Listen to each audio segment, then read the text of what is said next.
Buddy Hield, history na sana naging bato pa. Ja Morant gusto nang sumali sa dunk contest, ni-recruit si Zach LaVine at Gordon.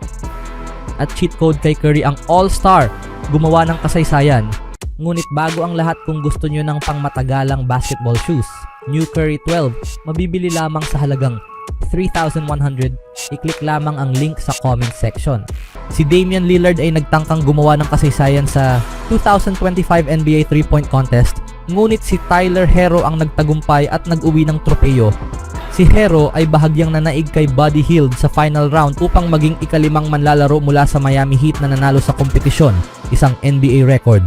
Bagamat maaring hindi umabot sa inaasahang antas ang buong paligsahan, nagkaroon tayo ng isang kapanapanabik na pagtatapos at nagbigay ang mga NBA fans ng iba't ibang reaksyon dito. Mula sa trade rumors, naging 6th man of the year, naging 3-point champion at all-star, isang fan ang nagbigay ng papuri kay Herro. Pinakamagaling na shooter sa liga, matapang na ipinahayag ng isa na si Herro ang pinakamahusay na shooter sa NBA. Perpektong halimbawa ng body cycle, nagpakitang gilas na paasa ako tapos bumagsak, sinabi ng isang fan tungkol kay Hield. Grabe, nag-choke talaga si Dame, ayon sa isang tagahanga na naniniwalang hindi kinaya ni Lillard ang pressure. Pinakamasamang 3-point contest kailanman. Isang fan naman ang nadismaya sa kalidad ng kompetisyon. Bagamat hindi ito ang pinakamasama kailanman, tiyak na maaaring naging mas mahusay pa ito. Dahil sa dami ng 3-pointers na tinatangka ng mga manlalaro sa kasalukuyang panahon, mas magagandang performance sana ang inaasahan. Si Herro mismo ay muntik nang hindi makapasok sa final round dahil nakakuha lamang siya ng 19 na puntos sa unang round. Ang 2-time defending champion na si Lillard ay mukhang ganado siya matapos ang mainit na simula, ngunit lumamig ito kalaunan at nagtala lamang ng 18 na puntos na nagwakas sa kanyang pangarap na makuha ang 3-peat. Samantala, si Hield ay hindi kinailangang dumaan sa pagsubok upang makapasok sa final round matapos niyang umiskor ng 31 punto sa unang round. Sa paggawa nito, natay niya ang record sa kanyang Golden State teammate na si Stephen Curry para sa pinakamataas na puntos sa isang round sa kasaysayan ng NBA 3-point contest. Sumali rin sa final round ang Cleveland Cavaliers guard na si Darius Garland na nagtala ng 24 na puntos. Sina Garland at Hield lamang ang nakapagtala ng higit sa 20 puntos sa unang round, kaya hindi nakapagtataka na marami ang nadismaya sa kompetisyon. Ngunit sa final round, madali nang nalampasan ni Herro ang marka na iyon matapos niyang makuha ang 24 na puntos, kapareho ng naging score ni Garland sa unang round. Ang Cavaliers guard naman ay nagtapos sa parehong score ni Herro sa unang round dahil 19 lamang ang kanyang naitala. Dahil dito, may pagkakataon si Hield na manalo kung makakakuha siya ng 25 puntos at muntik na niyang magawa ito. Mayroon siyang 15 puntos bago makarating sa kanyang final rack, kung saan kailangan niyang ipasok ang 5 sa 5 upang manalo. Naipasok niya ang unang 3, ngunit sumablay sa ika-4 dahilan upang tuluyang malaglag sa laban. Naipasok naman ni Hield ang huling shot upang magtapos na may 23 puntos. 1 puntos lang ang kulang para talunin si Herro. Kung naipasok niya ang lahat, tiyak na ito sana ang isa sa pinakadramatikong pagtatapos sa kasaysayan ng paligsahan. Bagamat naiintindihan ng pagkadismaya ni Hield, labis namang natuwa si Herro.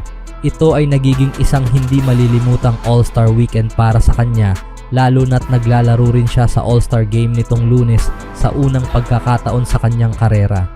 Para naman sa dunk contest, si Ja Morant ay nag-joke na maaaring gusto niyang subukan ang NBA dunk contest matapos gumawa ng kasaysayan si Mac McClung sa pamamagitan na maipanalo ang kanyang ikatlong sunod na titulo noong Linggo ng araw. Gusto rin ni Morant na makita sina Zach LaVine at Aaron Gordon na bumalik sa kompetisyon. Mukhang interesado si LaVine na sumali muli.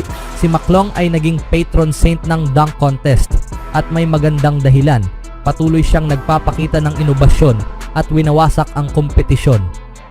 Noong Linggo ng araw, nakakuha siya ng perpektong score sa 4 sa kanyang mga dunk, kaya't naging pang-4 na manlalaro lamang sa kasaysayan na nakakuha ng 4 na 50s. Ang iba pang nakagawa nito ay sina LaVine year 2016, Gordon 2020, and Derrick Jones Jr. last 2020. Ako ay lubos na pinarangalan na maging bahagi ng weekend na ito, sinabi ni McClung sa mga reporter matapos ang kanyang panalo. Tunay kong mahal ang contest na ito at lubos akong nagpapasalamat. Ngunit habang naging maklang show na ang dunk contest, sina Lavin at Gordon ay nagbigay ng isang hindi malilimutang pagtatanghal noong 2016.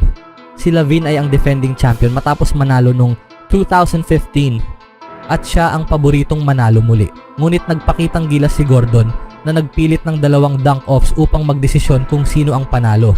Nagkaroon pa ng kontrobersya sa event dahil ang huling dunk ni Gordon noong gabing iyon ay nagulat ang marami nang bigyan lamang ito ng 47 points ng mga hurado. Walang pag-aalinlangan ang naging huling dunk ni Lavin, isang between the legs jam mula sa free throw line upang masungkit ang kanyang ikalawang sunod na titulo. Hindi iyon ang huling pagkakataon na si Gordon ay naging controversial na runner-up. Natapos din siyang pangalawa noong 2020 sa likod ni Jones. Para naman sa All-Star Finals, sa unang taon ng binagong format ng NBA All-Star Game, tinalo ng Shaq's OGs ang Chucks Global Stars 41-25 in championship. Pinangunahan ng Boston Celtics forward na si Jason Tatum ang laban na may 15 puntos sa 6-7 shooting from the field. Ngunit ang guard ng Golden State Warriors na si Steph Curry ang nakakuha ng All-Star Game MVP honors. Nakapagtala si Curry ng 12 puntos sa 4-8 shooting from the 3-point line in championship, kabilang ang ilang hindi kapani-paniwalang shot na tanging si Steph lang ang nakagawa. Sa kabuuan ng dalawang laro, nagtala siya ng 20 puntos at 10 rebounds. Ngunit ang kanyang half-court shot ang naging highlight ng laro. Up routine. They need to leave him on the floor too. Yeah. Oh, Steph! Don't do it to him. He said, "I told you." He's playing it too short. Kabilang ang isang no-look 3-pointer na ito. 4 points away. Harden to Curry. Bukod sa kanyang kamangha-manghang performance upang mapanalunan ang All-Star Game, gumawa rin ng kasaysayan ang Warriors superstar. Sa kanyang MVP performance, si Curry ang naging pinakamatandang guard sa kasaysayan ng NBA na nanalo ng All-Star Game MVP at ang pangalawang pinakamatandang manlalaro kailanman na nanalo ng parangal. Isang linggo lang ang tanda sa kanya ni Shaquille O'Neal. Bagamat may halo-halong reaksyon ang mga fans sa bagong format ng All-Star Game, sinulit ni Curry ang pagkakataon at nagbigay ng palabas para sa mga manonood. Ito ang kanyang pangalawang All-Star Game MVP sa kanyang karera. Ang una ay noong 2021-22 season nang umiskor siya ng 50 puntos na may 16 na 3-pointers. Laging umiinit si Curry sa tamang pagkakataon, lalo na sa All-Star Games. Bilang isa sa pinakanakakaaliw na manlalaro sa kasaysayan ng liga, alam ni Curry kung paano magbigay ng isang kamangha-manghang palabas. Anong masasabi niyo mga kaibigan sa All-Star format ngayon?